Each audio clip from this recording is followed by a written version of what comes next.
A very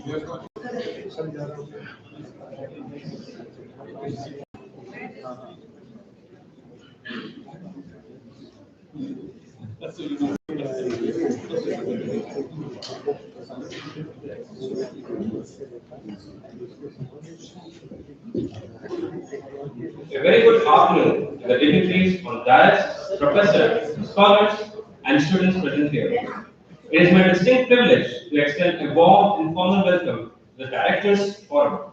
Today's session focuses on a theme that is both timely and significant: management education in a circular and tech-enabled economy, as we explore how business schools can shape future-ready leaders in an era defined by sustainability and technology. We are privileged to be joined by a distinguished panel of academic leaders and visionaries. I request Dr. Sangamitra Buddhapriya, Dean and Head, FORE Student Management, Gurugram Campus, to welcome our guests with a bouquet. We are honored to have amongst us Dr. Sudhir Verma, Chair of PRISM-FIMC 2025 and Director of FORE Student Management.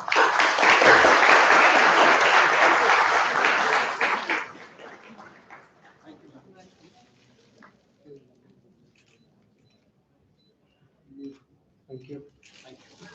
Dr. Anup Singh, Director General, Nirma University, Ahmedabad.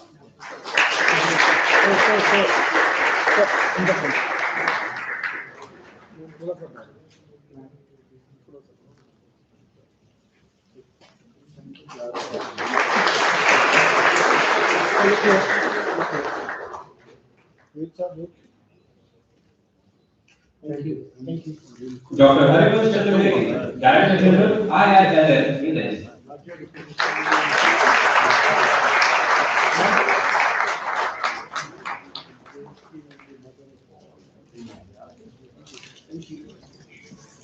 Dr. Arvind Sahai, Director of LDI Program.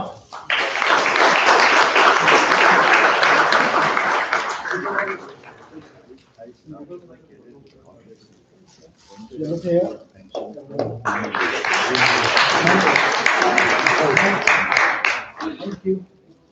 Dr. Anavi Saran Pandey, Professor and Dean, Mahindra University.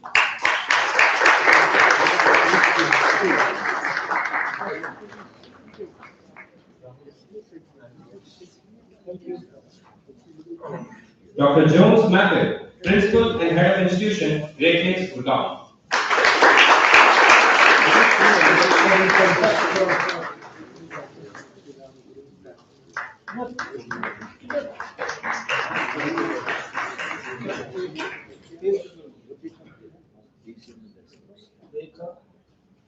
Thank you. Thank you, ma'am. Before we begin this insightful dialogue, I take the privilege to briefly introduce our esteemed guests. Dr. Sudhir Verma.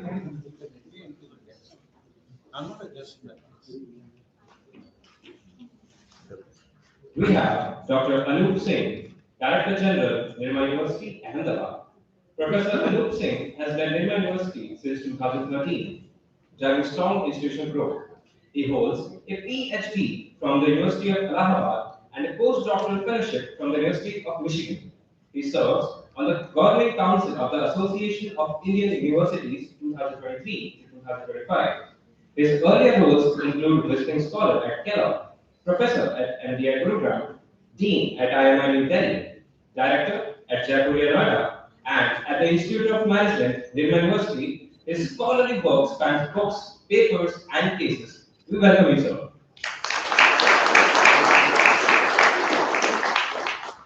Dr. Harivansh Chaturvedi is the Director General, IILL. He has over 47 years of experience in teaching, research, and academic administration. As Director of FinTech, he transformed it into a leading private B school and has held senior roles in AICTE, NHRDN, UNGCNI, and the Indian Management Conclave. He leads EPSI as Executive President and has authored books on higher education, transformation, and quality.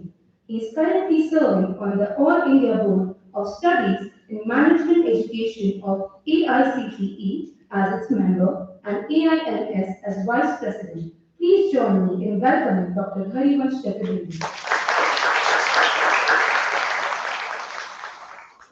Professor Arvind Sahai, the Director and Professor at MBA Gurgaon. He earlier served at IIM Ahmedabad and London Business School after completing his PhD at UT Austin. He works in marketing strategy, pricing, neuroscience, branding, and technology.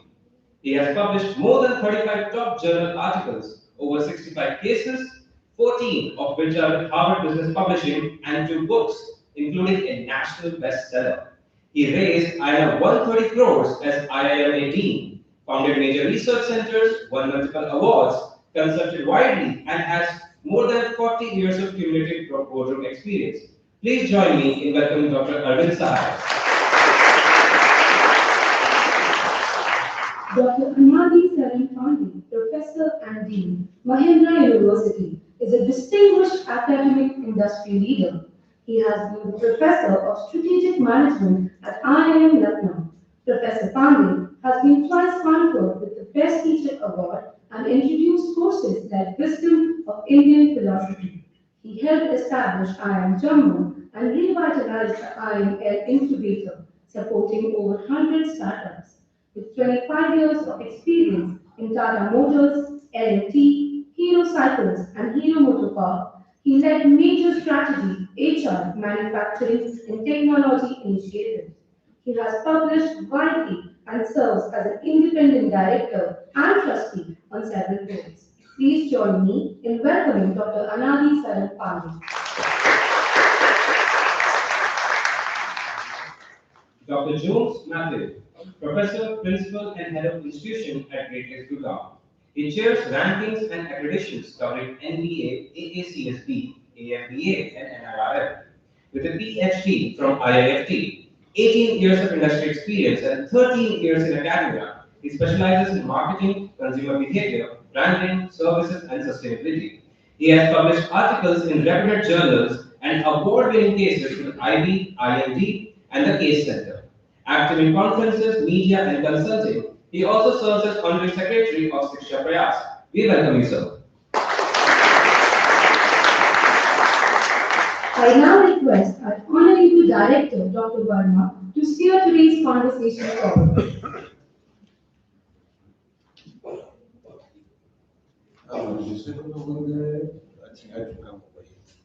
So, with your permission, sir, can I stand there and help moderate the session?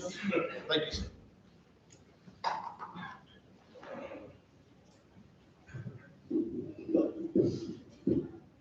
Very good afternoon to all of you.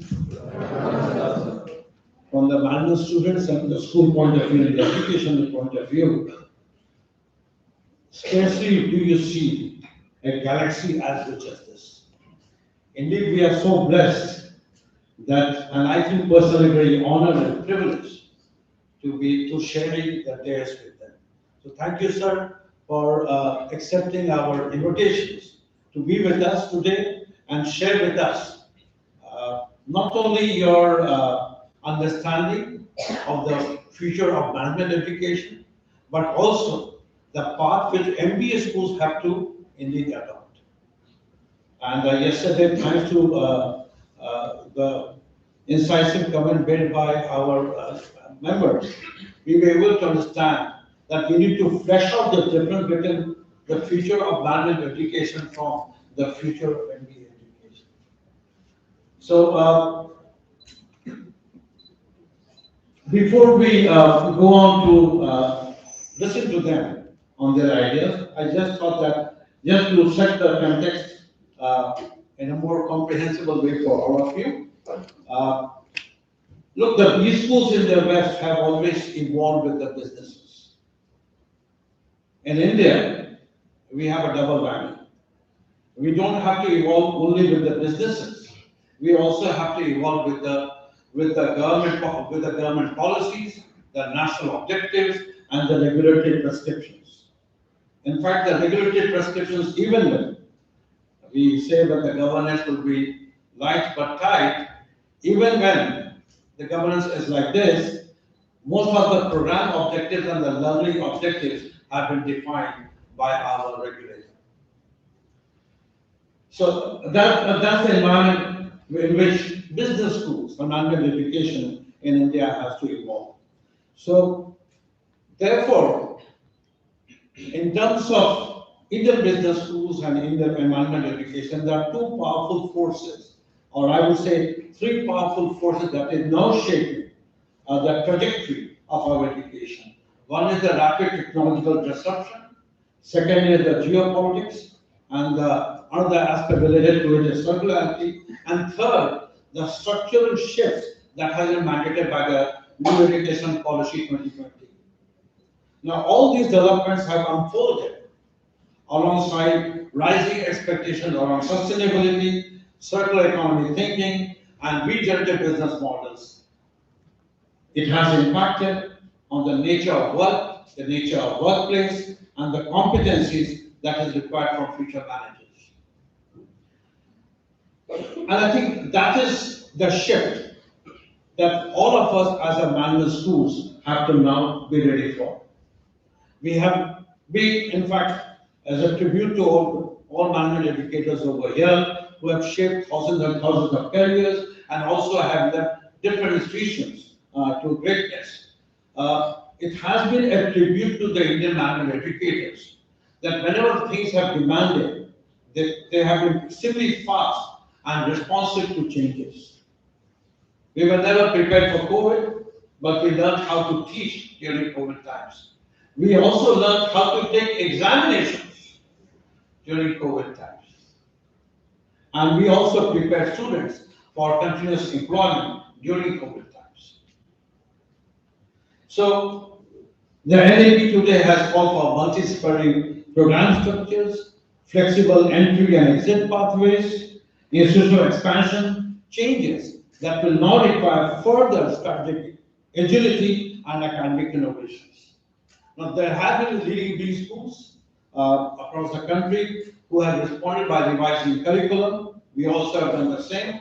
We have strengthened our analytics and digital transformation offerings. We have expanded our footprints in the executive education portfolios, and we have enhanced more immersive and experiential learning. All good B schools have been doing it, and FORE School of Management is also along with them. However, many standalone and mid-tier institutes face constraints and challenges related to faculty capacity, research ecosystem, infrastructure, and financial sustainability. So there will be a tremendous churning across the B school sector, and some of this churning will definitely be defined by our August colleagues who are sitting on the dais. So if I may be allowed, sir, can I start with asking a question from the students? Look, the audience that we have is rather a mixed audience. So can anybody rise up and tell me why have they joined or why are they doing an MBA? Anybody? Anybody who can answer? Yeah. So one major reason is to be able to fit into the competencies that are required by corporates and be ready and sustainable enough to not get redundant in my job. I think she got accused somewhere. Right? Can I prove somebody else? What are the competencies that we need in order to be continuously employed, in order to excel? Anybody? Come on, people are looking at you. Make a mark. What competency do you think you have to be prepared for? Anybody? May I ask a faculty member?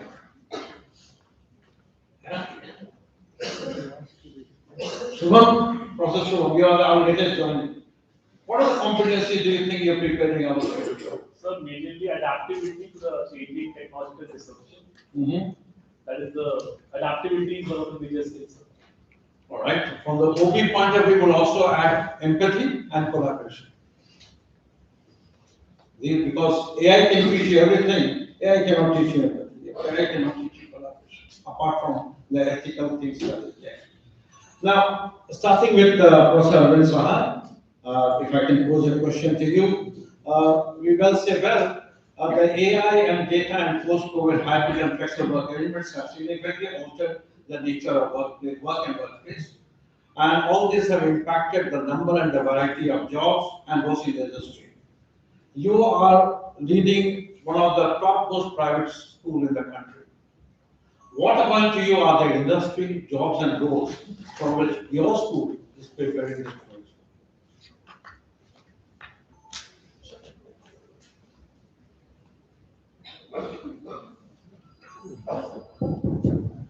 So I'm not sure why I got picked on first. I was expecting कि यहाँ पर हमारे ज्यादा senior लोग हैं, वहाँ पहले उनको पकड़ेंगे. But now that you've asked me, let me pick up the point on competencies. Right? So if you look at industry, they are looking. The industry requirement also always is the here and now.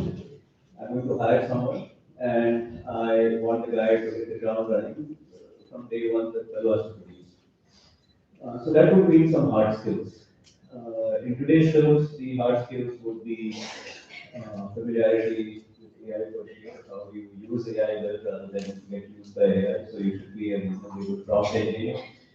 Another key skill I think is analytical tools, not just the analytical thinking, but the ability to use some analytical tools, whether it is R or SAS or MATLAB or data visualization tools like forgetting the name just now. So those are, every student should have a portfolio of tools that they have mastery over that map onto particular job offerings in different kinds of companies. So consulting companies will look for a certain set of tools.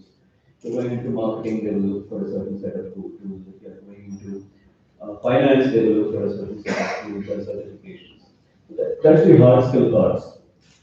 The other skills, competency that that a lot of companies I find are now very explicitly looking for is what they call as behavioral competencies. How many of the students here are over the age of 26? So everyone is what is known as a Gen Z person. आप लोग सब Gen Z हैं.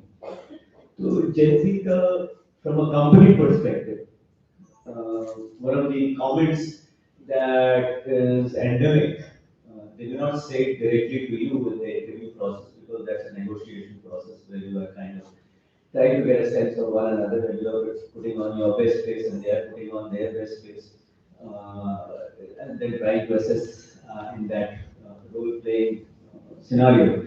But what they will tell you one-on-one all the time is that we are looking for some behavioral competencies. Which are the ones? Collaborativeness, the ability to relate to other people, empathy, resilience, emotional resilience. So these don't come easily to your generation because you guys have grown up with this. I'm willing to bet that you spend more time with this than in having a conversation with a person. And that automatically leads to a decrease, a cognitive and emotional decrease in abilities, which are required in that behavioral competency set of requirements that I just kind of went through. So the issue that, the question that I would ask you and the institution, including my institution as well, is what are we doing to help new students develop these behavioral competencies? And one of the things that we are trying to do, well, two things that we would like to be able to do. One is at the entry point where we would like to be able to assess people before they enter. One of the criteria for entry would be an assessment of what is the level of behavioral competencies coming into the institution. Of course, one has to find a good objective, neutral way of assessing that. Companies have been doing it for a very long time. When you get recruited, I remember 35 years ago when I got recruited by HSBC, at that point I've had to go through a psychometric test. It went beyond psychometric tests. And the other is while they are there in the course for 2 years, 1 year, whatever the time period is, what are we doing to help them grow their behavioral competencies. And the third part has to do with the circularity and the sustainability. There are multiple ways of doing it. You can do it in the curriculum, you can do it through actions, through live projects, and so on. But the sustainability part, I think this generation is already quite on top of. The other generation gets got to do a lot of stuff which has a negative impact on the environment. So I think we owe a debt to help them kind of learn about this and let them get forward in this.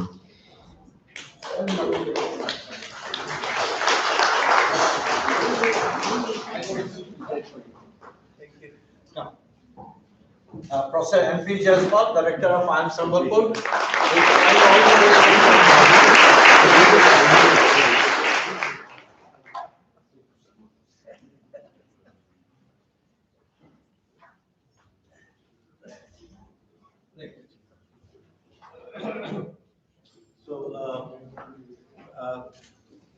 Thank you, Dr. Sahai.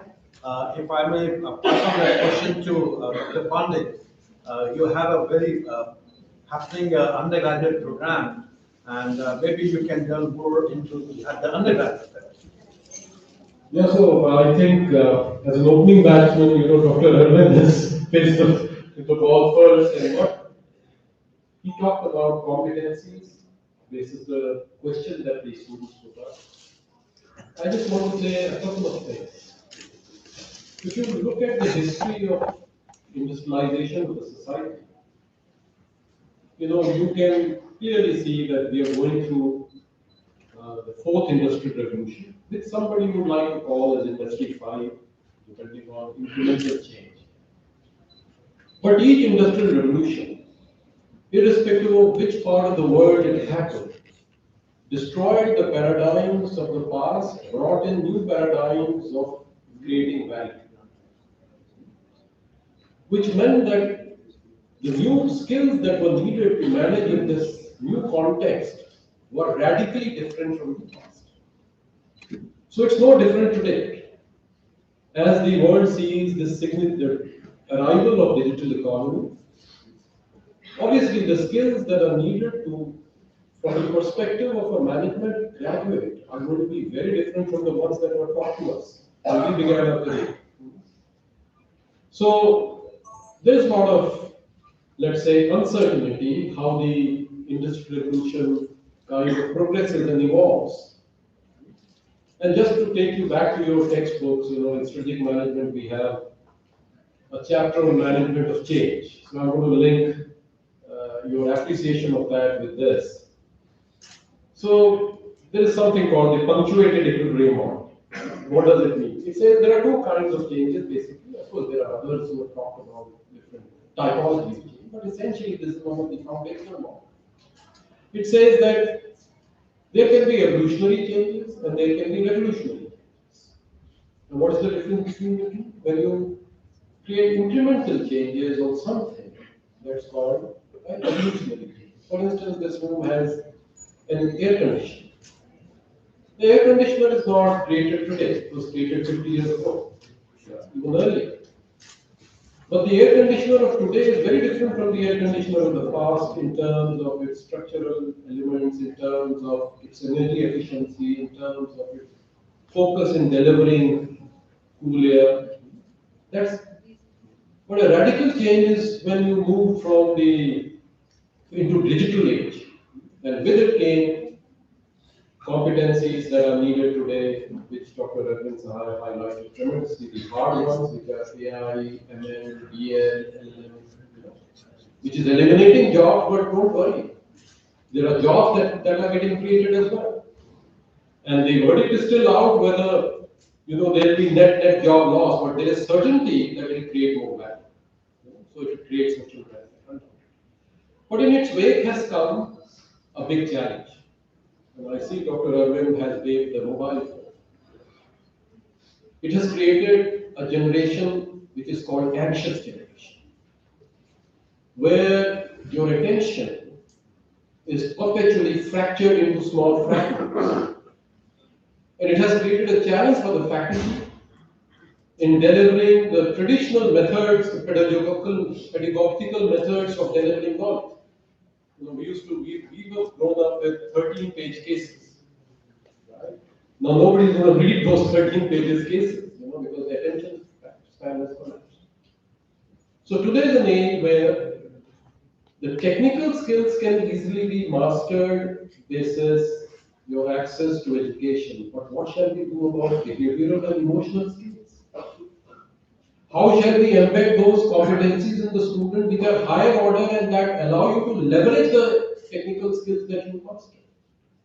So we are in an age of mindfulness and emotional intelligence. And what does that mean? And it's the leading research paradigm in management. And interestingly for you, it links the new education policy that this country has created with this emerging paradigm. And how does it do it? It deals with Indian knowledge systems. So what are Indian knowledge systems' dominant contribution to humanity? Mindfulness and management of mind. And so with that faith, a small experiment that we conducted, and which is what I'm happy to share with you. Even though we are dominantly an undergraduate school, but we also have postgraduate and we have PhDs.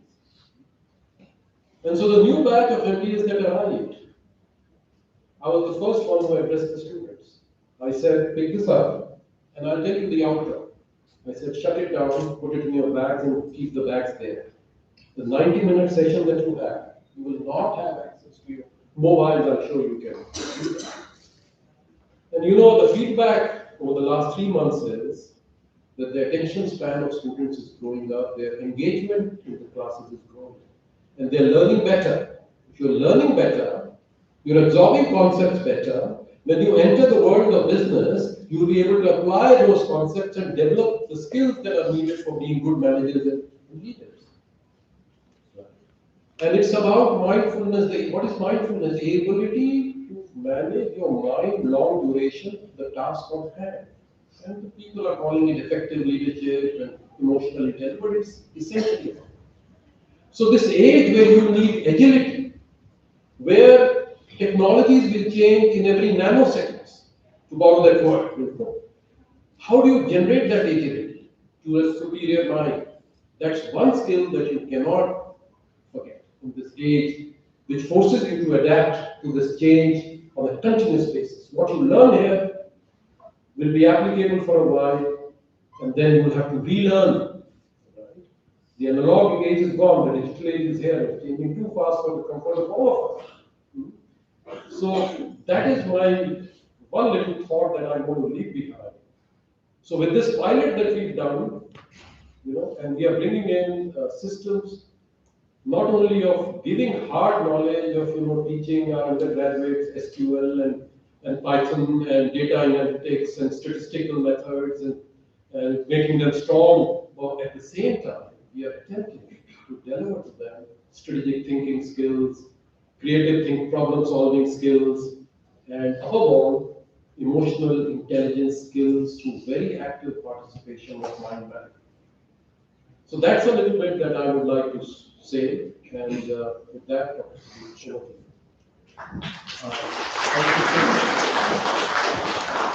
Dr. Jones, I will take it forward because at the undergraduate level, if you ask them to put the phone away, they will do. At the postgraduate level, they know how to hide. And they take a peek at it, especially when they get a message. And when they have to respond urgently, without even wasting an hour. How do you respond?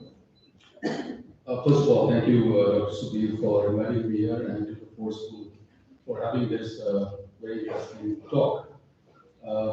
As my co-panelists have already mentioned, we are living in a stage where there's a lot of anxiety amongst young people. And that's very understandable because we are anxious too. We are anxious that you are anxious. So obviously, educationists are trying to do a lot of things for you guys, right? Where are we coming from?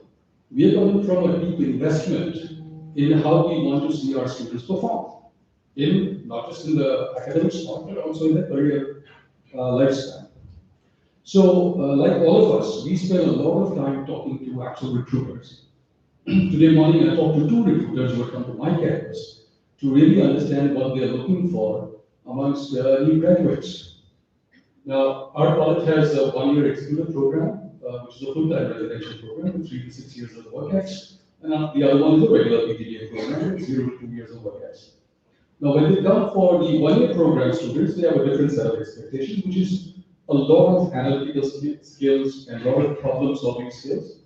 But there's, as was mentioned, a smattering of good human skills, which is also, whether they say it upfront or not, it comes out. But strangely enough, what we feel is that whenever an HR elective is floated, nobody takes it up. It just goes for zero. You have a program in web and social media analytics or big data and cloud analytics, they are lining up because it's the flavor of the season. And because of all this conversation that we've been having about the invasion of AI or the enabling of everything by AI, we are in this FOMO state, the fear of missing out.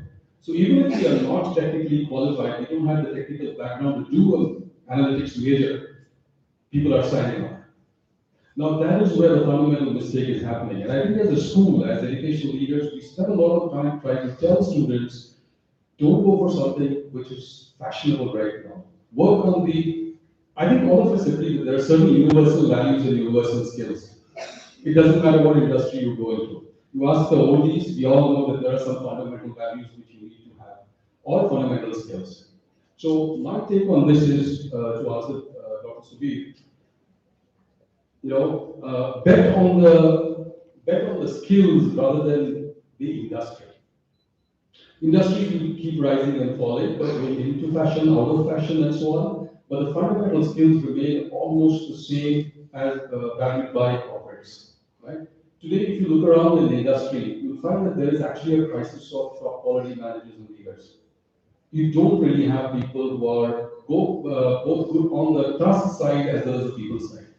They're either task heavy or they're people heavy, despite all the HR talk. What does that mean for students who are graduating or who are in the MBA program? You have to have a balance, right? You have to have, obviously, like Power BI tools or data visualization knowledge and Python and R and all of those things is a must anyway now, okay? For at least a management. Not because you have to do coding, but you have to interpret coding. You have to interpret the work of the people working under you. You're probably going to be team leaders and stuff. So from that perspective, I feel that the hard skills are very essential, but also managing people is becoming more and more difficult. I ask a lot of the managers who come to campus, how do you manage Gen Z? They say, don't ask. We don't know ourselves, how we are surviving. Right? So you are giving them a lot of nightmares too. Right? And whenever I talk to mid or senior level CHRs or HR people, they say that we're still figuring out what works for Gen Z. So help them along by learning a few skills which they value too. Right? I think that will work a lot. It will work a lot in your favor, I believe. Okay? I think that's how you stay relevant over and above whatever the course curriculum and the faculty are trying to deliver you in the classroom. Last thing is about empathy. Empathy and how to work with people who you don't really gel with. That's one of the most critical skills that is required now, because most teams have people from all cultures, all backgrounds. So your inability to work with them will lead to your downfall. So whether you like it or don't like it, learn to work on those skills. That is very important from my perspective. Thank you.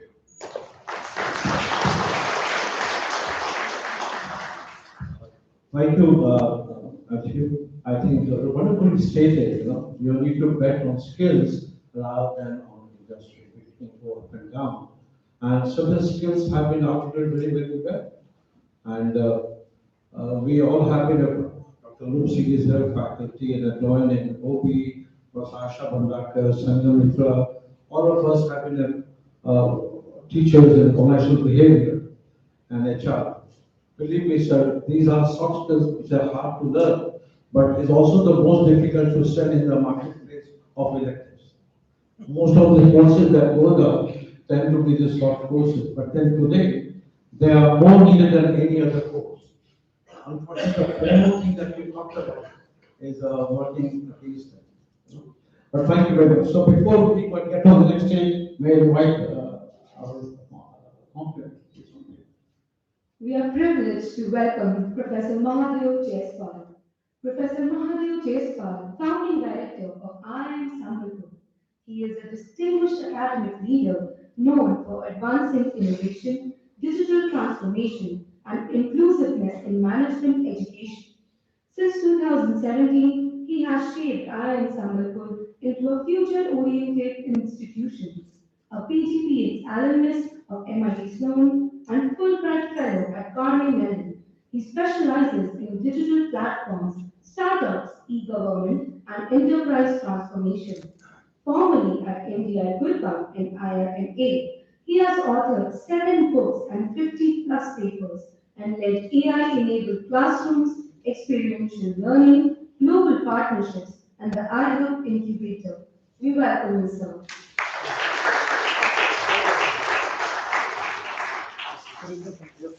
We have worked together in MDI. It's a great privilege to welcome you. Thank you. Thank you. Thank you. Wait, sir, wait. Once more. Thank you. Thank you. Thank you. Thank you.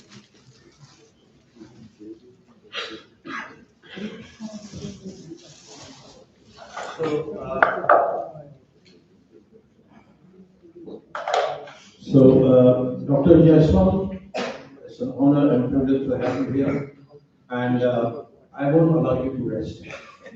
So I'm going to fire at you a question, which I fired at others. You see, the context in which you're operating is slightly different. The cohort of students whom you get, they are of a different kind, unlike us, where most of the students are typically of one kind.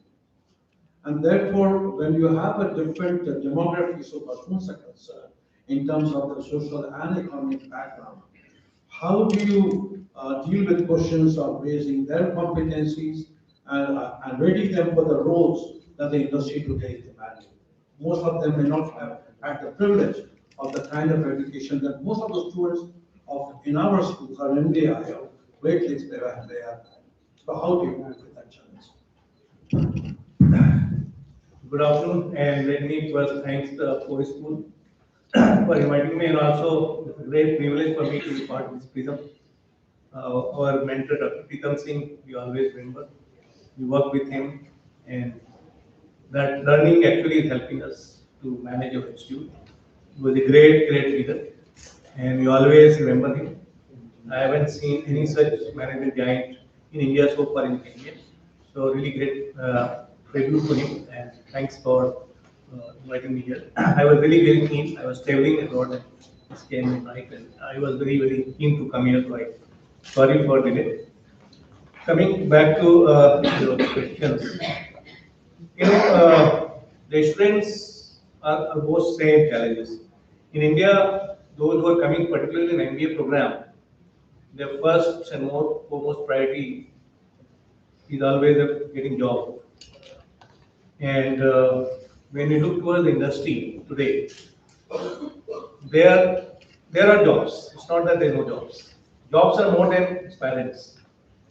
What they're looking and what students are having, there is a big gap. Students are very well equipped with technical skill, functional skill, they know finance, they know marketing, they know OPHR.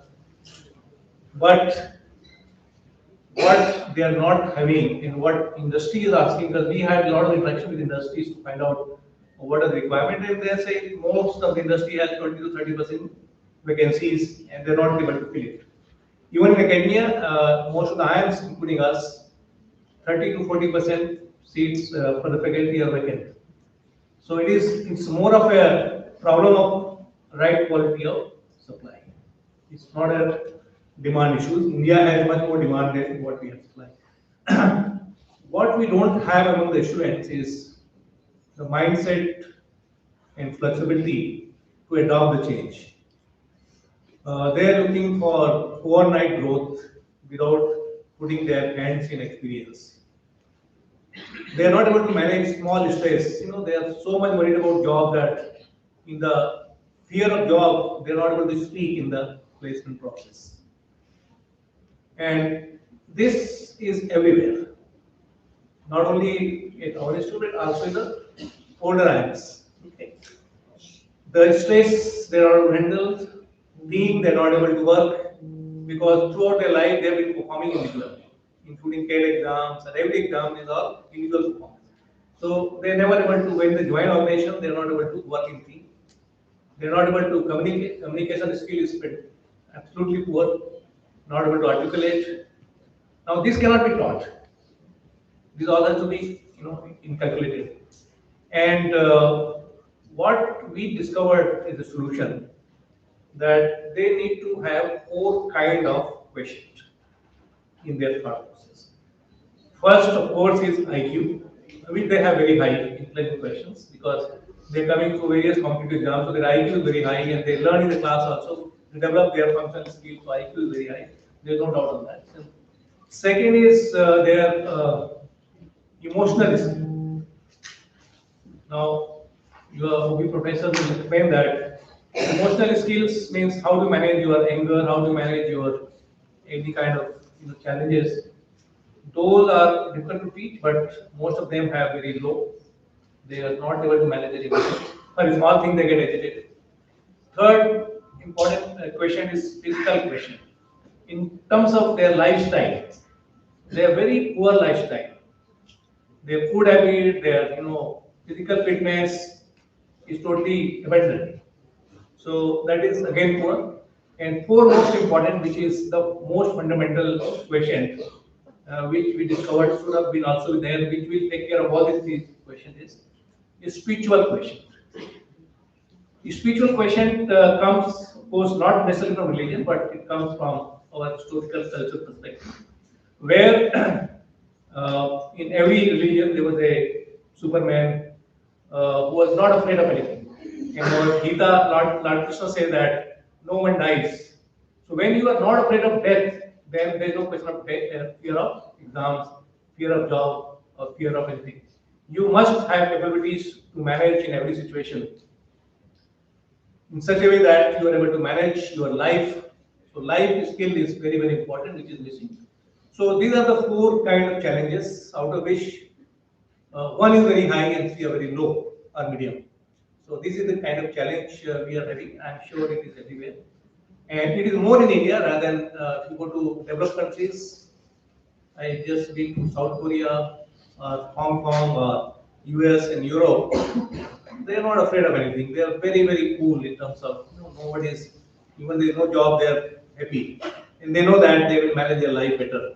So managing the life, that has not been adopted by Indian scholars, the students, and that is a challenge. And it's a challenge for academia that how do we communicate this. And at IIM Sambalpur, we have started using technology for that, which I can explain later. Thank you, Dr. Joshua. Yet the burning question of the students remain. When we join an MBA program, we come with stars in our lives. We expect a salary of not less than 15 to 16 lakh rupees per annum. If we are not engaged in the class, then it's not because of us, it's because of you. It's a responsibility of the faculty to engage us. If you take out a mobile in the class because you don't make the class immersive, and you still believe that more than our learning, your teaching is important. You come up with your PowerPoint, if we don't see. You come up with lectures, we have better through YouTube and other mechanisms. And we today need certifications or industry expertise, which you don't provide. Now, this is the student question. Given this, both of you, Dr. Harvansh Chaturvedi and Dr. Anup Singh, you have been the mastermind of the, I would say, the NAP and the other regulatory prescriptions that all of us are having. So how would each one of you respond to this question, that how should programs, classroom practices, and learning pathways be designed or be designed to meet with the aspirations of our students? Maybe we'll start with Anup Singh, sir.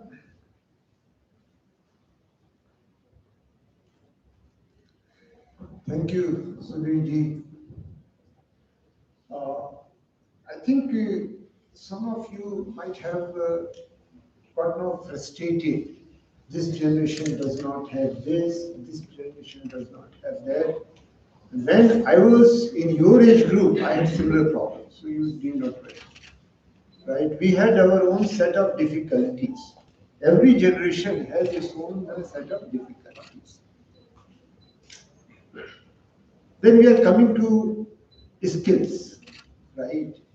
We try all kind of skills, adaptability, digital literacy, collaboration, conflict management, right?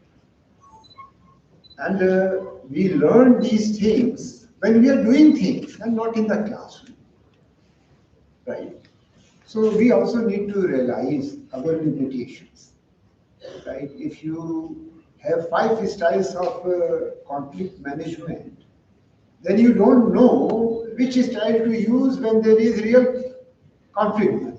So what we can do, what I have done couple of things. One is uh, engaging students in their learning process. How much they are engaged, how hard they are working, right? Because MBA is a training for the corporate world. And unless MBA students are working every day for 10 to 12 hours, they would not be successful in the corporate world. I don't mind what they are learning. I do mind whether they are working every day for 10 hours or not. If they are working for 10 hours and when they face with a real situation, then they will be able to cope with it, right? So we have to motivate students to work hard. The second thing is that we teachers, need to take care of students. Somehow, in whole higher education, we have relied more on transactional relationship with the students, and that does not pay off. And then we say, तुमको अंग्रेजी नहीं आती है, तुमको communication नहीं आता है, right? And it is a consequence of our transactional relationship. So we have to move from this transactional relationship to transformational relationship, where we take care of students and we know each and every student, right? So Professor Jaswal was talking about Dr. Pritam Singh. I also worked with him. And he would always ask a question to managers. Do you know your people? You don't know. So my question is to the teachers, do you know your students or not? Second is, which is more important, do you love your people? So my question to teachers is, do you love your students or not? And third thing is, what you would like to do for your students. So we have to go beyond the skills and provide a supportive environment to the students where they are able to leverage their strength and they are able to minimize their weakness, right? And the third thing is that we need to tell our students that, look, there are 4 kinds of skills. And you are bound to learn 2 kinds of skills, but how about other 2 kinds of skills? So one set is, I call it bazaar ki skill. So all of us, study marketing management, accounting management, HR management. These are all bazaar ki skills. Whether you like it or not, you have to study. And the second is related to vyavhar ki skills. So OV courses, communication courses, right? Then third is related to sarkar ki skills. That burden goes to teachers. So AICT tells that you teach. For example, AICT will say IKS padho. And whether we like it or not, we would introduce a course on IKS. Then Sarkar would tell that, look, you teach environment management, whether students like it or not, whether we like it or not, we introduce it. Most important is sansar skill. Eventually, we are going to live in society. We are going to work in this society. What are our skills for this society? And over there, three things are very important, which we are not able to do in most business schools. One is the skill of networking, right? How do we network with our own colleagues? How do we network with people who are leaders in this society? And here, there are some colleagues from MDI. So when we started, MBA program in MDI, so at that time, Gurgaon used to be, somewhere in Gaon. Now it has become Gurugram. At that time, it was Gaon, right?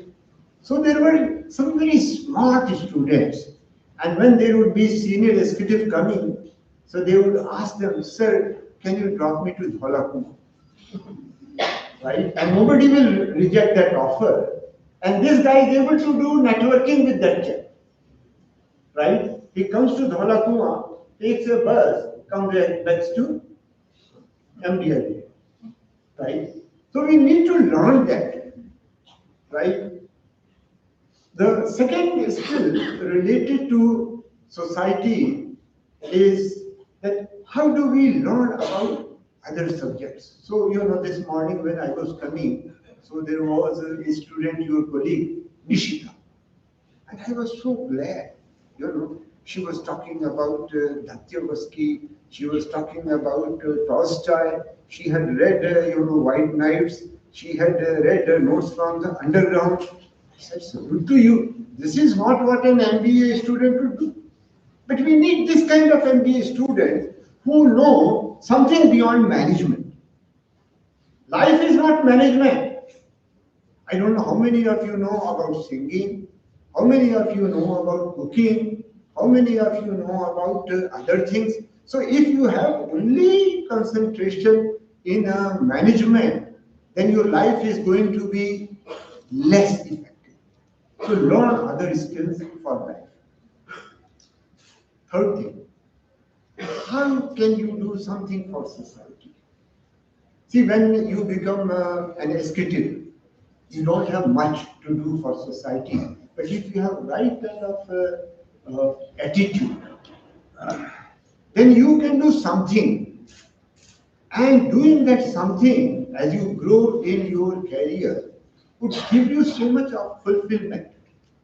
So I would like to conclude it that बड़ा हुआ तो क्या हुआ जैसे पेड़ खजूर और पंछी को छाया नहीं लगेगी, right? So you have to relate with society and do something for society. So if you work on these four kind of skills for bazaar, vyavhar, sarkar, or society. Thank you.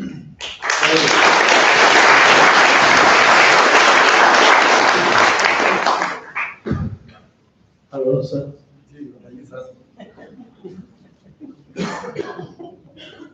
Work of the rules जो बनता है उसमें आपका कहीं ना कहीं हाथ देता है। तो आप हमें बताइए कि in what ways we can embed all these things that NEP has been talking about into our curriculum, into our pedagogy, into our institutional practices. Especially because we are struggling with it. We are a business school which normally offers 2 years of postgraduate program. We are not being able to offer it. Despite our best effort, we can't even offer the 5-year degree program because if students go out after 3 years, they got nothing to give to them. Unlike in Nirma, where you can give them a BBS. So how do you ensure that the NEP, I would say, dictats or guidelines gets incorporated with us? I think we have no option left to escape the recommendations and perspective given by NEP 2020. It's a national policy. It has been given in the 21st century. First time, the committee for framing the national education policy was headed by a scientist, Dr. Kasturi Rangan. So, historically, we see that the first NEP came in 1968, second came in 1986, and third came in 2020. So now, sometime the way of imposing dictates may be wrong on the side of the regulator. And I have closely watched how the regulatory system works in a worst way and best way. And during last 20 years, we have seen that it has shifted from dictates way to convincing way and to take along the community of these schools and teachers. In spite of this historical trend, there can be some hiccups which are faced by the B schools, which are faced by students and the faculty of various schools. But I want to raise this question. The topic is management education in a circular and tech-enabled economy. So what is circularity? It is not a reality today. Only 6% of the global economy is circular.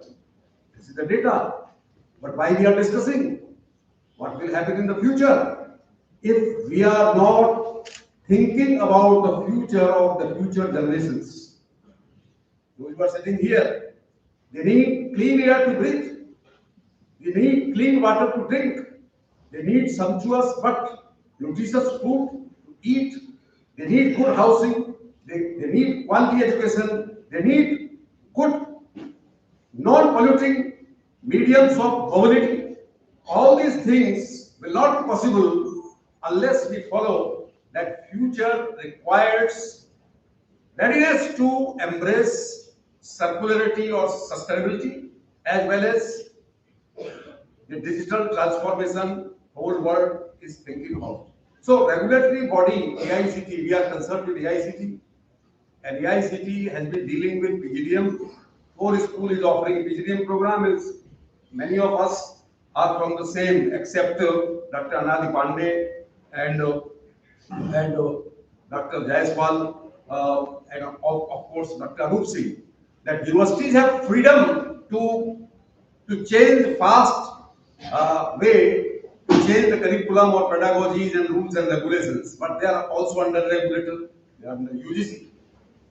And PGDM institutions are under the control of, regulatory control of AICT. I have faced the crisis which started in 2011, that autonomy of PGDM institution was withdrawn, and we have fought together in the court as well as with the regulator as well as the government, and ultimately we have been able to protect our autonomy, because in India autonomy is accepted by the government but not respected by many people. There can be some bureaucrats who may be trying to, I know in some of the states, bureaucrats in Gujarat particularly, I have heard that the list of PhD topics is also prescribed by the government. Is it true or not, sir? Yes. So I would like to say that the regulatory system, we have to negotiate. We should not be afraid. Many times I have been threatened, why you oppose this withdrawal of the autonomy, you may face some consequences. I told that I am on a sound footing, I have not anything wrong in the institution where I have been working, so why should I be afraid? So, agar humko fear hai, if we are afraid of any risk, then we cannot speak the truth. For speaking the truth or negotiating with the regulator or the king or the government, you need to have courage if you are raising the right questions and if you are speaking for the community, not for your personal selfish institutional interest. So I would like to say that AICT has been ordered by the Ministry of Education. Ministry of Education is under Government of India. NEP has been approved by the Parliament and most of the state governments are following it. Some state governments are not following it. But it's the reality. Now we cannot fight with the regulator that we will not introduce IKS. We will not embed sustainability or the green economy in all courses. We are teaching sustainability or CSR as a elective or a core course, but other marketing, finance, OB, HR, it is not, there is no mention of sustainability. So if we are not doing this, it is against the global trend. If you go to Europe, if you go to top business schools around the world, you will find that they are dealing with the issue of sustainability, circularity, and they have embedded in their course curriculum very beautifully. So similarly, some progressive institutions, IIM, particularly some private institutions like FORE and others, MDI, they are taking it seriously and they are embedding the sustainability or the courses related to digital transformation of the world into all subjects. So I think we have to negotiate with the regulator. We have to negotiate with the teacher. There can be resistance to change because faculty, they have been using the old pedagogy, or they may be teaching a particular subject. If you say that your subject will be deleted and a new subject will be, you are required to teach. So in that, resistance may come from the faculty also, from students also. We have to convince them that we are giving you education not only for getting a job in this year. We are giving you a pathway, a perspective for next 25 years. So, and we are teaching you that you are required to become lifelong learners. All my fellow panelists have said, every second and third year, the skill sets required by corporate world will be drastically changed. Every third, fourth year, you have to develop new hard skills or new soft skills, particularly hard skills. But as Dr. Anup Singh has said, the wisdom of life or life skills are one of the most important skills which whatever technology may change, but they will not change. So I would like to say that we can be dictated by government, we can be dictated by recruiters, we can be dictated by parents or students that no, we are only focused about our placement. So we have to talk to them, we have to have conversation, and we have to keep, and Dr. Anup Singh has very beautifully said that we have to make students our future. They will be future of FORE, they will be future of MDI. When they will go to the corporate, when they will go to the government, they will speak about their own. So I would like to conclude by saying that this generation, there can be many complaints on the part of our generation or the parents, but surely they are our own prodigies, our pupils, they are our children. They have to take this society, this country, this humanity on a growth path. And the future will not be only economic growth, which will not guarantee a sustainable planet.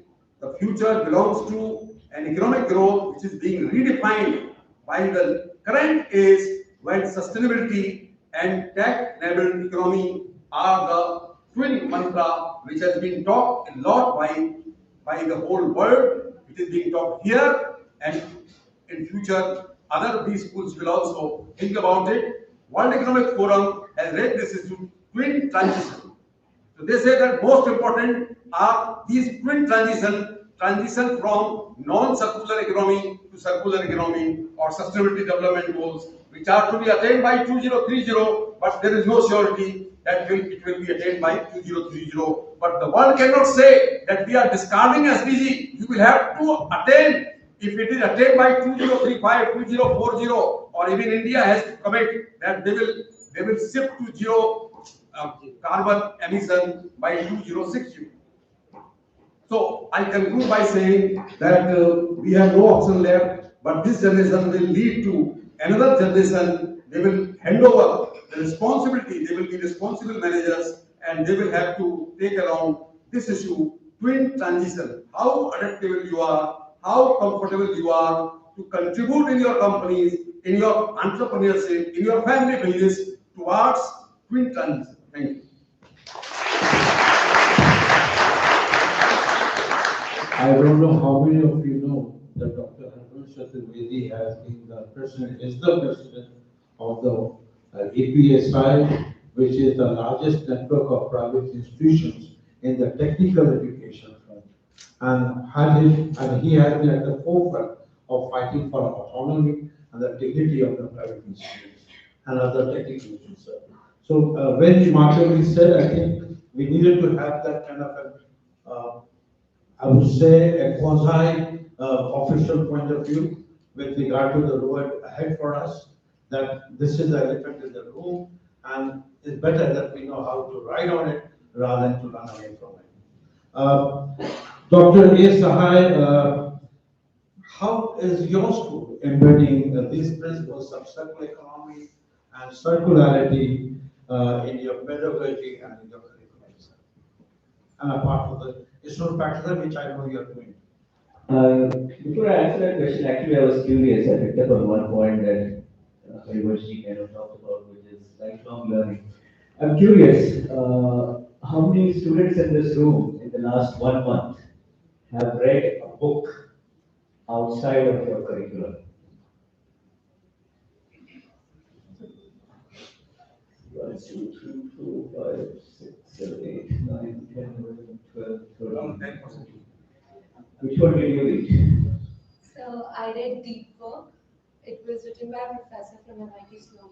So Okay. One at the back.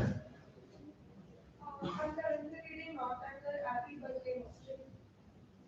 Jane Austen. Interesting. One from this side.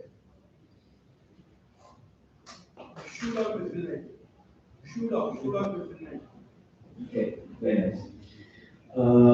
So I think somebody said 10%. Not very different from most other institutions, and not good news. Every successful CEO that I've interacted with, I was a strategy offsite on Monday, this last Monday. I find the top of their list is to read at least one book a month, and not necessarily on business. So strongly suggest that. I say that to my own students, I'm saying this to you also. Coming to the question that you said, circularity and technology, I think were the two questions that you had. So we were in the fortunate space that we've gone through two accreditations, one re-accreditation and one new accreditation recently, which is AMBA and EQUIS. And so apart from the natural forces which are driving that, there was this slightly external pressure also pushing. And a lot of our faculty over the last 4 years since the CSB accreditation in 2021 have been looking at this. And so a lot of the courses now have elements, regardless of the subject area, whether it's marketing or finance. We sent our faculty also for some training, so around 12 of our faculty went for some training on how to build in sustainability into the curriculum. We also have some rainwater harvesting, solar, so the new construction that's happening on the campus. Part of the rooftops are going to be devoted to solar, so we are hoping that a reasonable proportion, I think 500 kilowatts, will install. Our capacity is going up to around 3.6 megawatts. So 500 extra will install on solar. So those are some of the initiatives that we're taking on circularity. Circularity, I think, to me is needs to be embedded in ultimately in our behavior, right? And let me pick up on the 4 dimensions that Director General of Nirma has just said, right? He talked about Bazaar, Vyavhar, Sarkar, and Samsar, right? So the question essentially is how does one incorporate, so these are behaviors that we need to kind of engage in. And the question therefore is how do you behave in a way when you are learning market-based principles, Bazaar principles, or when you are behaving from a Vyavhar perspective or a Sarkar perspective. So from a Sarkar perspective, any so we need to be pushing, and I have complete convergence with what Sir has said, which is we need to be able to stand up and say, this is what the government needs to do. This is not right, this is not circular enough. for us, what you are prescribing to us as part of NEP, for example, may not necessarily be the right thing. And when we teach our students, one of the things that we don't teach our students enough perhaps is the role of the government. Whenever they go out, that they will be engaging with government sooner rather than later. And when they engage with the government, how does one kind of gently nudge the government also in that direction? The air that we breathe in the national capital region ultimately is partly a failure of our uh, circular reasoning process because it is not going to happen at the individual level. Behavioral science tells us that we are not going to individually start behaving in ways that will allow the air to go back to where it is. So it has to come from a policy perspective. If it has to come from policy perspective, there has to be some push from us as institutions to the relevant policymakers because it is not a political issue, it's not a vote getting issue, so it's not going to happen until we run into something like London in 1954. Right? What happened in London in 1954 was that the small got so bad, and it was there for such a long time that people actually literally started dying, they're dropping in the streets, literally, and that led to the change. Uh, I hope that we don't go in that direction, because without that we are headed in that direction because the movement is too slow. Every year, if you look at looking at some of the average numbers of AQI, the average is keeping on climbing every year in this region. So without some concerted action on all these four dimensions, that will allow us to do something. So at MBI, I'm hoping that I can motivate, enthuse some people to pick up the baton and maybe together we can kind of do something individually in the schools and maybe collectively also and move forward a little bit. Now, while MDI is preparing itself for a triple crown, because ASCSP is just down the line for our friend great things. Dr. Jones, how are you, because this is not become important from the WACS point of view, how have you, I thought that one of the agenda that we also discussed about also was how can we learn from each other? And I couldn't have a better forum to learn from all of you. Right? How are you embedded, or how have you embedded these kind of principles in your teaching, in your social practices, and in your career? All right. So for us, we had a sustainability or giving back to the community program called Dharma Yoga for a very long time, since 2004 actually. In 2018, we made a credit program with all students had to go, and they would go and spend time with the community around our campuses, both Chennai and Gurgaon. Where we in Gurgaon we have adopted about 28 villages, where our students actually go and work on sustainability work, whether it's pond cleaning or education or whatever else, street planting and so on and so forth. So that's one aspect where all students are involved, right? I would say that all students are enthusiastically involved because some of them don't like it very much, but it's part of the curriculum. So that's one thing that we've done. ACSP was the other trigger, which actually set us thinking on these lines. Sometimes you need an external push. Just like you guys need, we also need. So we got that push when we signed up for ASLB. They had a lot of focus on what they call a sustainable impact of your activities on the community or in the world at large. So what we did was, as part of the curriculum, we requested all faculty. Remember, note the word requested, right? There's nothing mandatory about it. We requested the faculty if they could include modules on sustainability in not the usual subjects like marketing or OBHR, but in tougher subjects like finance. For example, can you introduce a module called sustainable finance, right? So, and in operations management, of course, it was very easy because you have a lot of circular economy stuff happening there. So over the last 2 years, what we've done is almost all courses have at least 3 hours of sustainability related discussions. It could be a case study, it could be a project work, it could be some individual assignment. plus discussion in the classroom about what the manager of the future must keep in mind when they are preparing to enter the corporate world. Now we know that many of y'all may not have the power to change anything in the corporate when you go there, right? Because it's too young, you're too young in the system. But what we have encouraged our students is to take the Karma Yoga program from a CSR perspective and make it an ISR, individual social responsibility perspective. So that is one transformation we are trying to do. There's been, I won't say a true response, but there's been a starting response. And many of our alums come back after 5 years, 6 years, and now they're saying that they've made that transition and they're pushing.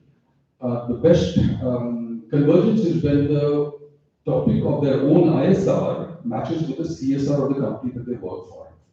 Then they really take off. They do a lot of great work. So that's something. And of course, the rainwater harvesting, solar panel systems, all of those are external. And I think finally, what I would like to really leave with you folks is about the mindset change in terms of sustainability. I think our generation has sort of goofed up a lot. You're young and you're going to bear the brunt of it. The Delhi Air is a classic example which Dr. Sahai spoke about.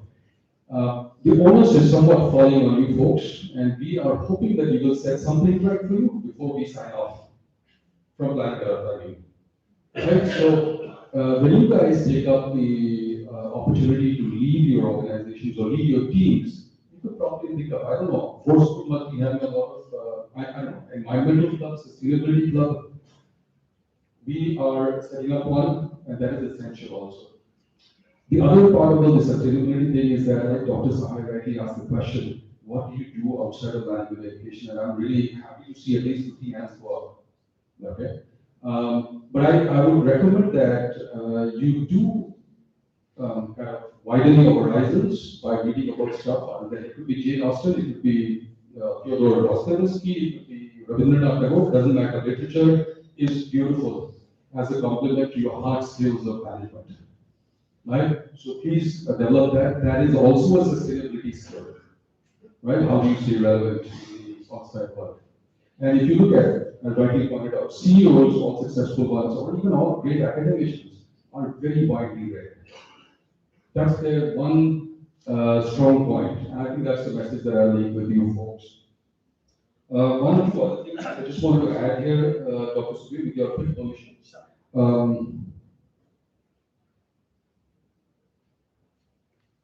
Yeah, 1 second, I'm just trying to figure out. Yes, so in our school, we started what is called a Sustainable Health Task Force, which is actually run by the students. It was started by the staff, but then it's been taken over by the students. And they encourage students to be physically active. I think Dr. Jaiswal spoke about the health part. That is an investment which most of us sort of ignore because we are in this sort of invincible age of 22 to 25. We think nothing is going to happen to us. But the investment there will really play a big role in your sustainability. For example, how happy would your manager be if you have to take 5 or 6 days off days due to medical reasons? They're not going to be very happy. So it's an investment in yourself, be a productive resource in the corporate world.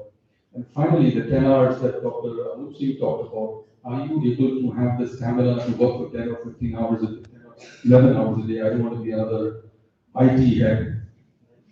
But if you can work that many hours in a day, I think you have it made, right? Because one thing is longevity in the corporate world. And I think any HR person will tell you that the ability to work slightly longer comparatively to other people helps give you a better chance to survive in industry. I myself have spent 20 years in industry, so I know. I might have interviewed about 700 people in my career of 70, 80 years. And one of the big things that we look for is, besides your ability to do stuff, also how fit you are, right? So I really value that very much, and I'm sure a lot of corporate people also value that. Thank you. Dr. Joe, we already have a half marathon sitting with us. Dr. Anup Sahai. That is Boston, not in India. That's in Boston, not in India. So it's not the same caliber. I have to do it here. Okay, two questions and one is to Professor Jaspal and to Dr. Anati Pandey. During our time in MDI when we joined, ERP was just rising up. And he started consulting and he was named the IT czar by Dr. PRISM-FIMC. So we always call him the czar. And now that he's at Sambalpur and AI is all over the place, how are you ensuring that that how students can have these competencies to operate in a world that is AI rich and data driven? Yeah, thank you. So last year, I went to attend an American marketing conference, 2024 August in Boston. After the conference, I went to meet one of my professors, Simon Johnson. He was transferred Nobel Prize last year in economics. He taught us entrepreneurship. Okay, MIT. So he referred me one book, which I bought, and that's why I read that book. It's very abstract book, very difficult to read. The title of the book is God, Human, Animal, and Machine. That is the title. And there are two very important learning I got from there.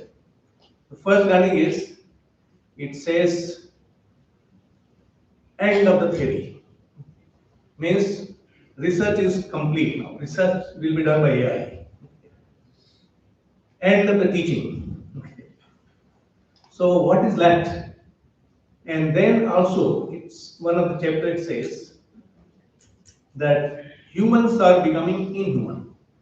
That's how a lot of war and everything you can see.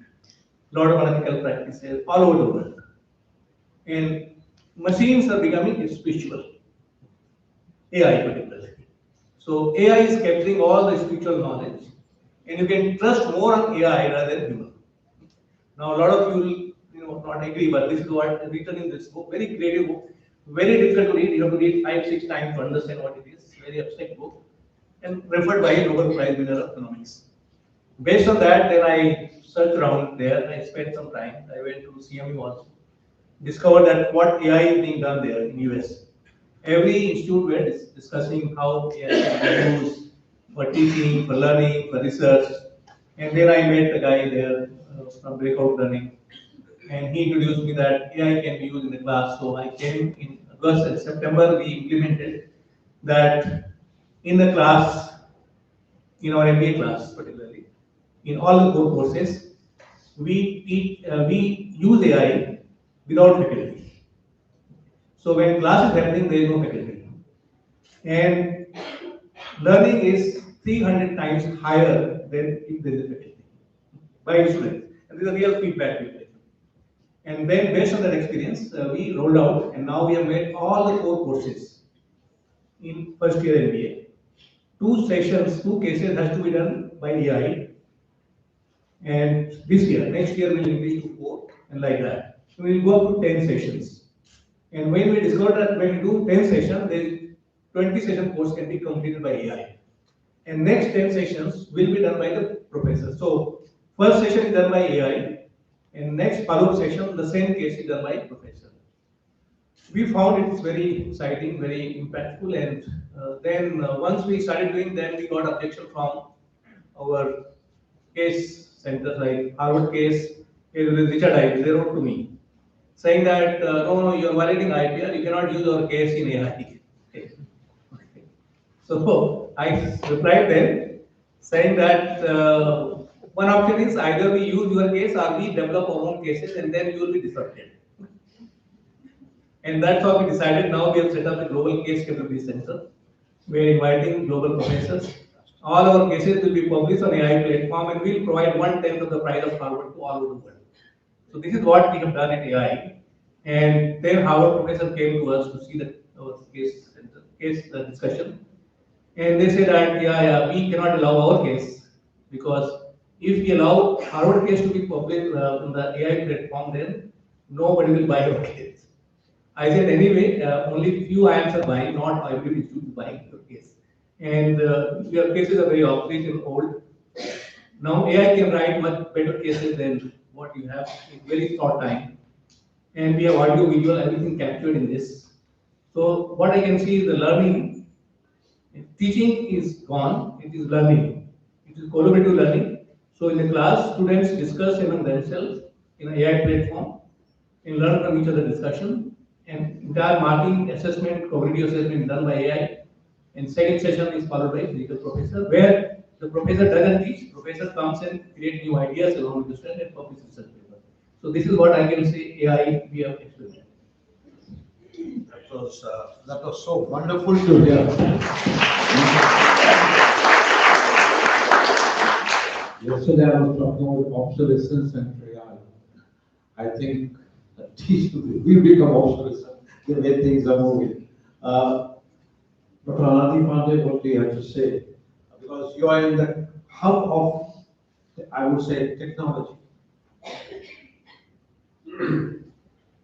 So like any institutions, we have both strengths and weaknesses. And your professors have taught you that you have to leverage your strengths and mitigate your weaknesses. We have a natural advantage here, Dr. Sudhir, which is that we are part of a university which has 7 schools and 3 centers. So we have a center for sustainability development. And they support us in deepening research and helping us deliver curriculum on circularity, sustainability. So that's one advantage. But what we've actually done to deepen our focus and connect to the world of AI and machine learning is that we've created a separate stream of specialization for the students where we do this. So that's the way we are trying to embed it. But we are a fledgling institution which is just born about 4.5, 5 years back. So it's a tremendous opportunity for me personally to be here because I'm picking up some threads, some innovative thinking from my colleagues on the panel, which I'll actually embed. For instance, one of the challenges is if you really want to embed circularity and sustainability in your courses, there is no choice but to not only think of not having an elective per se on sustainability, but having some concepts in some parts of the modules of the course, whether it's finance, strategy, HROB, operations, to be embedded. And one ready example that comes to my mind, which is of course from my background, which we used, is how many of you heard this concept propagated by Philips, which is called pay by lux? That's the ultimate concept of how you do business model innovation, which is part of entrepreneurship and strategy. What Philips has been able to do is that they have told their customers, and particularly the Schiphol airport in the Netherlands. So Philips is a lighting company. So they say, don't buy our equipment, don't buy our bulbs, don't buy our holders, don't buy our wires. Just buy a service of providing lighting. And you pay us by the lux that you consume. We've got sensors, we will measure how much light is being used, is thrown for lighting up the room. So what's their incentive in doing this? Their incentive is aligned to the incentive of society.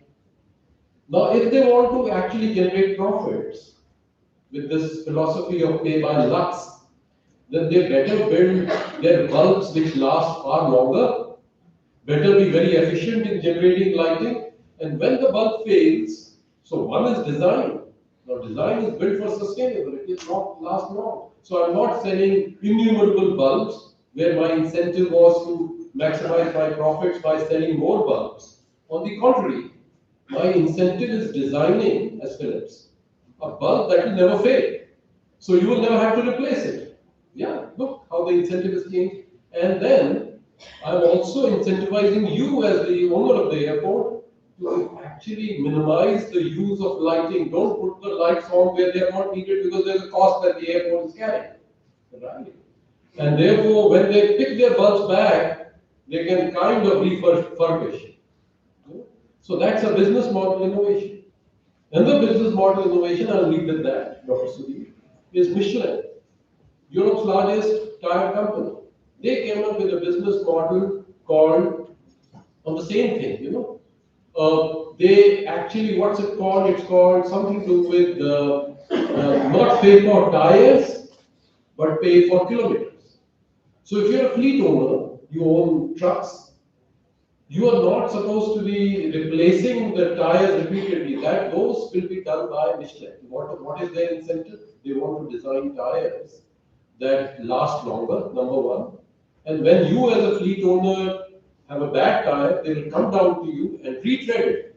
So reusing, elongating the life. And when the tire has to go into the Mother Earth, it better go in so that the pollution is minimized.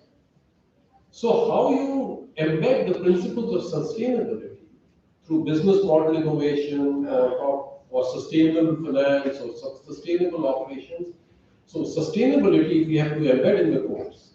Then we have to embed it in each of the 8-10 streams of management thought that so that the students pick them up as practical and can apply it in the companies, think out of the box of how do we make this happen. And my last, I will be failing my duty as a professor if I don't summarize.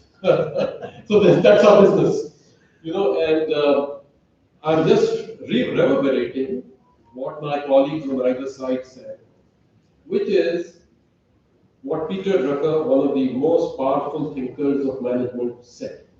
He said, management is liberal arts. What is liberal? Liberal is the ability to draw from any stream of knowledge, whether it's literature, Jane Austen, or it is neurosciences, which is the world of mindfulness and emotional intelligence, or it is sociology. So therefore, if you want to draw from any discipline, you got to be reading, number one, as a good manager. The second thing he said, if you look at the word liberal arts, the purpose of all knowledge of management is to solve a real world problem. So this knowledge must come to bear upon solving a problem, and that's the art part of the management. Right? So we deal with theories which are rooted in human behavior so that we may solve the real world problems. We don't deal with esoteric knowledge which is good to satisfy curiosity. Our knowledge must have an end, and that is to solve real world problems. So remember, management is liberal arts. So go out, expand the field of your learning, read and do well. God bless.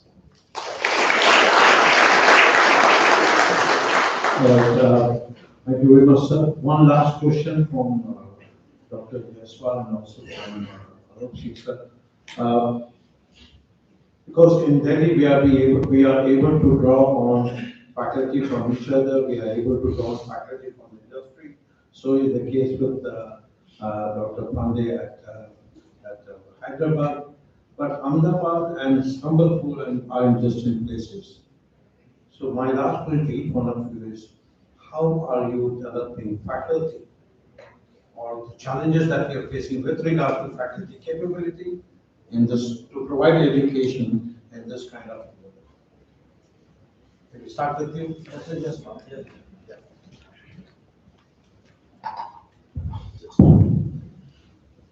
Yeah, it's a big question, like getting the right faculty in a smaller town, of course, has its own challenges. And what happens when you hire a very high quality researchers in IM system? That is what we do, because without publication we don't hire.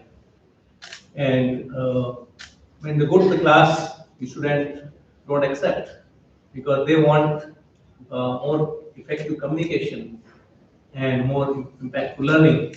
So there's a big mismatch. And if you don't hire researchers, we are not getting marked in NIRF. So their dilemma, and all the IIMs and all the top schools are hiring based on research publication. And this research are neither used to student nor to industry. So when it goes for placement, they don't care what is your research article. When they go to classroom, they don't care for the research article published A class, B class, or FT50. Of course, if it is published in HBR article or case in the HBR Harvard research article, that is used in the class as well as in the industry.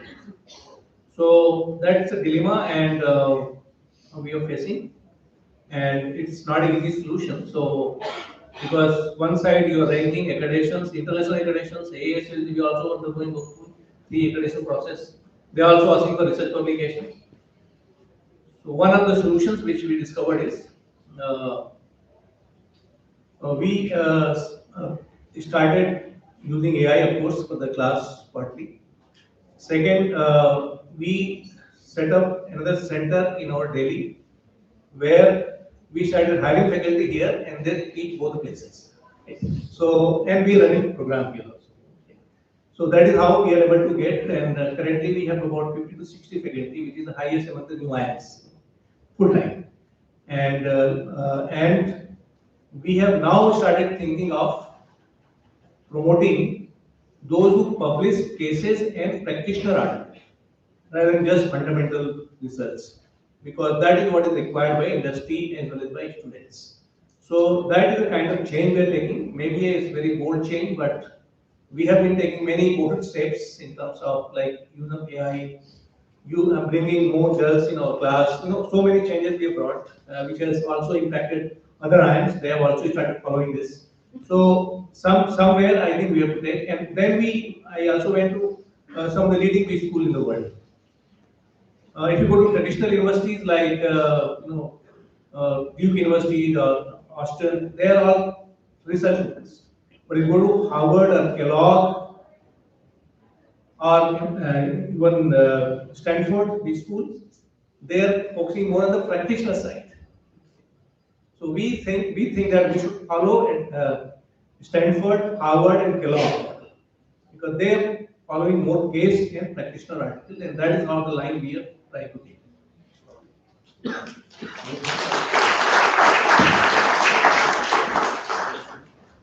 Thank you, Suviji.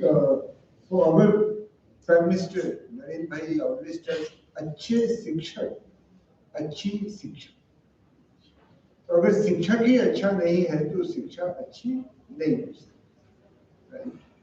So you have been part of that journey. So we did a benchmarking study that in industry, how much time corporates are spending on development of their employees, and we found about 5 days a year. So at Nirma, we said for us it should be 10 days a year, right? So our faculty members go through at least 10 days of training and development in a year. And after some time, faculty members would say, "Bhai, ab bahut ho gaya, training zyada nahi hui," right? So then we say, okay, then you go to the corporate world and you spend at least 2 weeks over there. So that is the second practice that we follow. The third practice is that they can have their own individual project in which they try to do some kind of innovation, right? And that can be also part of faculty development, right? And very interesting thing is that in all these endeavors, they are evaluated, right? So they get grades like A, B, C, which may seem demeaning, right? Faculty को कैसे grade कर सकते हैं, right? But then there is competition. Everybody would like to have A. And we find these activities much more meaningful. Another thing that we do, that we give a good amount of money to faculty to buy materials and books of their choice, right? वो है ना कि भूखे भजन न होए गोपाला और ये ले अपनी कंठी, right? So faculty would say, look, I want to buy a book. I don't have money. Why don't you give me money? We say, okay, fine. Every faculty member every year, not like IIMs, they have a lot of money. But we give around 10,000 per year. That up to 10,000, you can buy books, you can buy something else, right? So we also give financial support. The third thing that we do, that every year, every faculty member has to attend a national seminar. A seminar in India, because see, unless we go and we interact with colleagues, we don't know what is happening. For example, here I'm learning a lot of things, and every institution is doing very good work. So we have a lot to learn with each other. but unless we participate in conferences and seminars, we would not develop. And every 3 years, every faculty member is encouraged to go for an international conference, right? Last thing that we do, we call it Saturday seminar, and you have been leading them, right? And these Saturday seminars are very exciting, where there are also doctoral students, and they are questioning each other like anything. And then we also invite our international colleagues to present their work through online. So our faculty members present their work and they present their work, and there is a lot of international collaboration. So one dimension of faculty development is giving them international exposure, right? And we also send our faculty members to other institutions, sometimes for a semester, right? So that they can learn what is happening. Well, HM में बताऊं, see, I have also visited some American university. When it comes to teaching, Indian professors are second to none, right? When it comes to research, we don't have resources and we don't do research. But teaching तो हम लोग बहुत अच्छा करते हैं, विश्व गुरु है ना, so we are very good in teaching, and we need to know what others are doing, and we need to continuously upgrade our skills, but we need to know what is done across the world, right? So that is the last thing. Thank you. Thank you, sir. I have a list of almost like 12 questions, but we have run out of time seriously. But then every time I tell my faculty members, I invoke Dr. Anup Singh, I invoke MDI, and I invoke, I'm Mundaba to tell them ऐसे ही करना है. तो बहुत कुछ चलिए आप जिम्मेदार है, बहुत कुछ कर रहे हैं, हम जो आपको से सीख के कर रहे हैं. And today I think all of us have learned a lot in terms of what we need to do from the peaceful point of view to provide the best to our students. So thank you very much, sir. It has been a real privilege.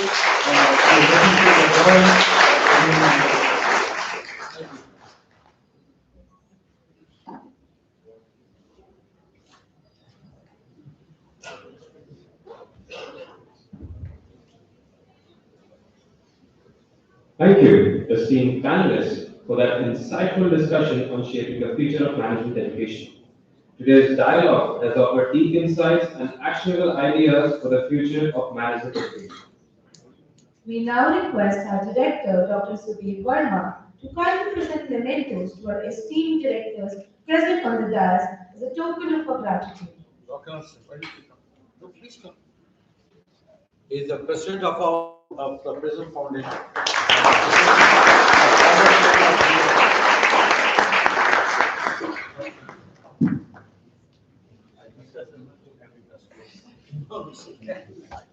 Come inside, sir.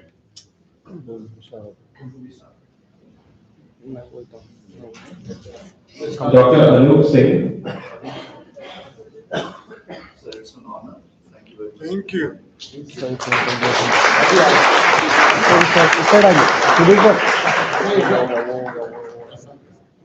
थोड़ा सा बैठ जाएगा.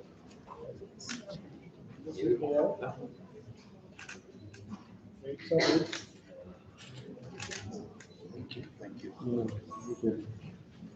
Dr. Harivansh Chaturvedi.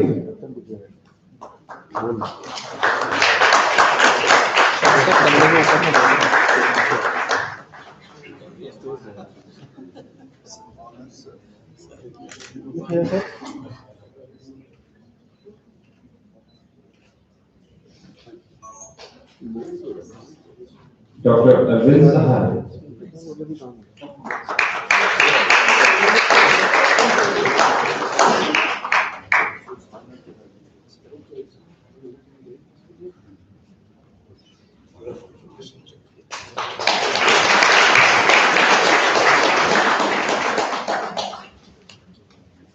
Dr. Anadi Saran Pandey.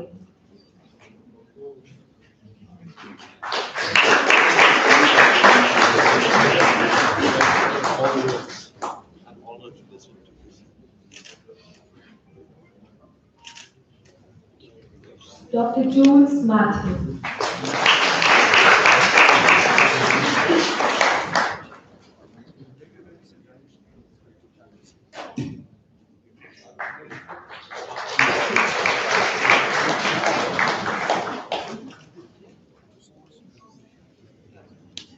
Dr. Mahadev Jaiswal.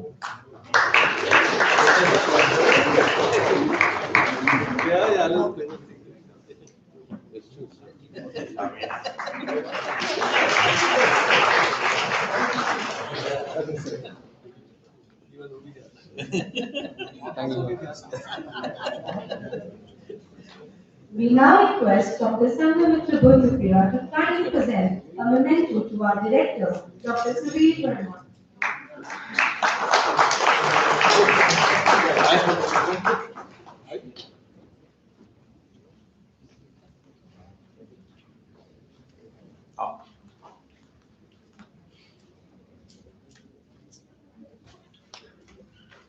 So, center. The host is getting.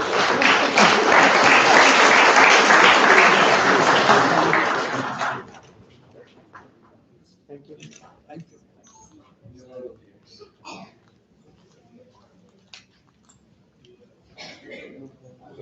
Requested for a group picture. Oh, come.